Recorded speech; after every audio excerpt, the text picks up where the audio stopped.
आधी पहावी पंढरी आणि मग नंतर संतभूमी। खरं तर मंगळवेढ्याला संतभूमी म्हणून ओळखलं जातं। अनेक ख्यातनामक जे आहे त्या संतांची कर्मभूमी खरं तर मंगळवेढा राहिलेले आहेत।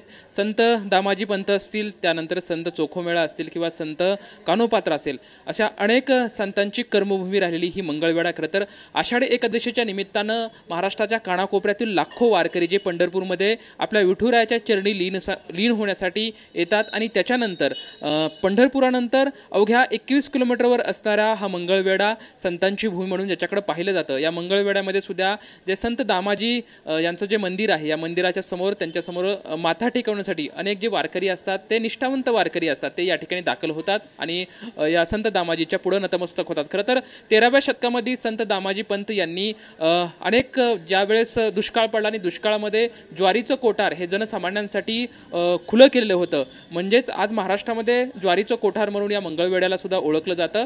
एकही अभंग न लिहिणारे संत दामाजी मात्र तेवढेच परिचित आहेत किंवा जगद्गुरू संत तुकाराम महाराज यांनी सुद्धा दामाजी पंत यांच्या महिमा जो आहे तो आपल्या शब्दांमधून वर्णन केलेला आहे। त्यामुळे आजही संत परंपरेमध्ये संत दामाजी यांचं एक वेगळं महत्त्व जे आहे ते अधोरेखित होतं। महाराष्ट्र ही संतांची भूमी राहिली आहे आणि या संतांच्या भूमीमध्ये मंगळवेढे ही संतांची भूमी म्हणून एक वेगळी ओळख आहे।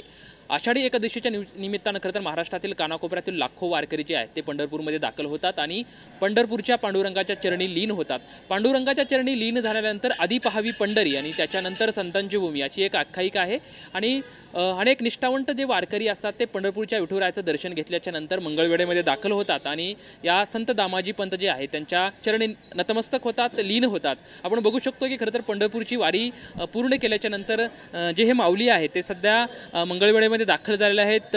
संत दामाजी यांचं दर्शन घेतल्याच्या नंतर या ठिकाणी दुवादशी जी आहे ते सोडत आहेत। आपण त्यांच्यासोबत चर्चा करणार आहोत। रामकृष्ण हरी माऊली, कशी झाली यावर्षीची वारी? वारी अशी जोरात झाली, मस्त जेवणा खावणाची सगळी पद्धतशीर सोय। पण आमचा असा नियम आहे की आम्ही दिवाळं नेऊन निघाल्यावर पंढरपूरला येतो। पंढरपूरला दर्शन घेतल्यावर दामोजीचं दर्शन घेऊन गाणगापूरला जातो।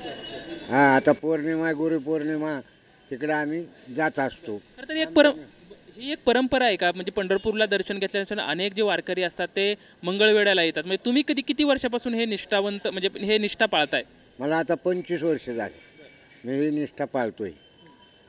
दामोजी पंत ही आहेत मंगळवेढ्याला म्हणून मी इथं येतो। हे बी संत आहेत, त्याच्यामुळं या संताचा बी अनुभव असतो। अनुभवाच्या गोष्टी पंढरपूरला दर्शन केले की इथं हे कानोपात्र ही एक होती श्री ती पांडुरंग दर्शन तर ही मंगळवेढ्याला त्यांची स्थापना बी आहे, तिथं बी दर्शन घेतो आम्ही। इथं दामोजी पंताचं बी दर्शन घेतो आणि मग गाणगापूरला जात असतो। असं वारी कुठून म्हणजे कुठल्या गावच्या आहेत आणि कुठून वारी करताय तुम्ही? माझं श्रीगोंदा तालुका, अहमदनगर जिल्हा आणि मी आळंदीपासून देऊला जातो। देऊचं प्रस्थान झाल्या परत प्रस्थानला माऊलीच्या आळंदीला येतो। आळंदीहून मग आमची मुलाखत होती आकुर्डीला तुकाराम महाराज मुक्कामाला असतात, त्या दिवशी आळंदीचं प्रस्थान असतं। त्या दिवशी मग दुसऱ्या दिवशी माऊली निघत्यात, ज्ञानेश्वर माऊली, आणि पुण्यात दाखल होतो।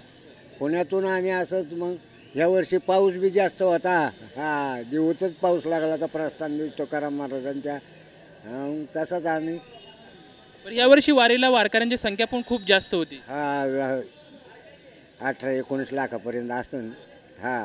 तर दामाजी जे पंत होते त्यांनी एकही अभंग लिहिला नाही, मात्र जनसामान्यांसाठी ज्वारीचं कोठार खुलं केलं, ते वेगळं महत्व आहे। तुम्हाला काय वाटतं दामाजींच्या संतांच्या इथं आल्याच्या नंतर, दर्शन घेतल्याच्या नंतर? दामोजीचं असं आहे की नियम विठ्ठलाची भक्ती, विठ्ठलाचे संत होते, पण त्यांना जे ते टायमाला विठ्ठल शब्दाला दावत होते, त्याच्यामुळं ही संत प्रखायचे म्हणून त्यांचा अनुभव सुद्धा येतो। काय कोणत्या गोष्टीला नडत नाही, कोणत्या गोष्टीला हे नाही। आमच्या वारकऱ्याची लय भरपूर सेवा होती। असं माऊली, आता एवढं वय झालंय, इतक्या वर्षापासून वारी करताय, वारीतून काय मिळतं? वारीतून समाजा दुसऱ्या जन्माचं तेवढंच आपले पुण्य आहे, म्हणून कोणता जन्म वाईट येऊ नाही। ज्या जन्माचा आपण 184 येऊन कोटीचा फेर आहे, त्याच्यातले काही फेर चुकीच्या जन्माला तर जावंच लागतंय। जन्म घेतल्याशिवाय तर मार्ग नाही। मग त्याच्यामुळं ही काही जन्म घ्यावा लागतात, काही जन्मात काय घाण गुण जन्म असतात, ही नष्ट होत म्हणून हे वारी करायची। त्या बुकेला पांडुरंग धावणारच, आपल्या मनातली इच्छा ते पांडुरंग पूर्ण करणार आहे.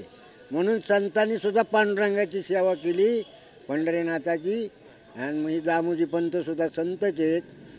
जरी अभंग बिभंग जरी रचलं नसलं तर पण भक्ती मोठी श्रेष्ठ आहे. भक्ती खरं तर पांडुरंगासमोर खूप मोठी आहे. तुम्ही अगदी भक्तिभावानं वारी करताय, पंढरपूरमध्ये जाताय. तुम्ही काय पंढरपूर बा विठ्ठलाकडे काय दान मागितलं? आम्ही काय हेच दान, चंद्रभागे स्नान. हेच तुका मागे दान. चंद्रभागेसला स्नान मिळलं, प्रदक्षिणा मिळलं, आम्हाला ही लय मोठं झालं. असं एक आमची वार करायची इच्छा आहे. आपण बघू शकतो की खरं तर प्रत्येक वारकऱ्यांच्या मनामध्ये विठ्ठलरायाचं जे असतं ते अढळ स्थान असतं. मात्र विठ्ठलाबरोबरच जी संतांची जी कार्यपद्धती आहे किंवा संतांचे जे योगदान आहे ते पण अतिशय महत्त्वाचं आहे. त्यामुळं प्रत्येक संतांच्या अभंगापुढे लीन होणं किंवा संतांची महती आपल्या मनामध्ये साठवणं हे वारकऱ्यांचं काम असतं. आणि त्याच्यासाठी खरं तर गेली अनेक वर्षांपासून पंढरीची वारी केल्याच्या नंतर हे वारकरी जे असतात ते संत दामाजीच्या पुढे मंगळवेढ्यामध्ये येतात आणि नतमस्तक होतात. याची जी ही परंपरा आहे ती सध्या आपल्याला पाहायला मिळत आहे. कॅमेरामॅन अभिजित पिसे सोबत लक्ष्मण जाधव, TVN मराठी, मंगळवेढा.